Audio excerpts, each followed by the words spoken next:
Hi friends, Telangana రాష్ట్ర ప్రజలందరికీ అదిరిపే శుభవార్త. ఆసరా చేత పెన్షన్లు అయితే భారీగా అయితే పెంచారు. మరి ఎవరెవరికి పెంచారు? పాత వారికైనా, కొత్త వారికి కూడా ఎప్పుడు ఇస్తున్నారు? అలాగే ఎంతమందికి రద్దు అవుతున్నాయి? మరి ఎందుకు రద్దు అవుతున్నాయి? ఏ సర్టిఫికేట్స్ లేకపోవడం వల్ల రద్దు అవుతున్నాయి? తెలుసుకునే ముందు లైక్ చేయండి, షేర్ చేయండి, సబ్స్క్రైబ్ చేయండి.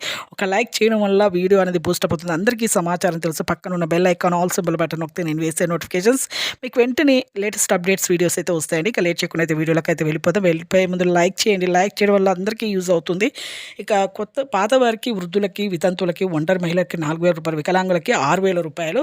మరి సదరన్ సర్టిఫికేట్ లేకపోవడం వల్ల పాత వారికి 40 లక్షల మంది దాకా రద్దయ్యాయి. అలాగే వితంతువులు కూడా వాళ్ళ భర్త డెత్ సర్టిఫికేట్ అనేది చూయించాలి. వాళ్ళకి కూడా రద్దు అవుతున్నాయండి.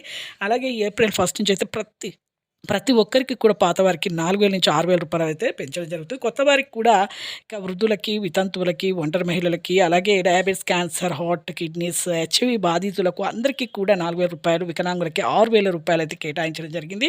వీళ్ళు కూడా సదరన్ సర్టిఫికేట్ అయితే ఖచ్చితంగా అయితే సబ్మిట్ చేయాలండి, లేకపోతే రద్దు అవుతున్నాయి.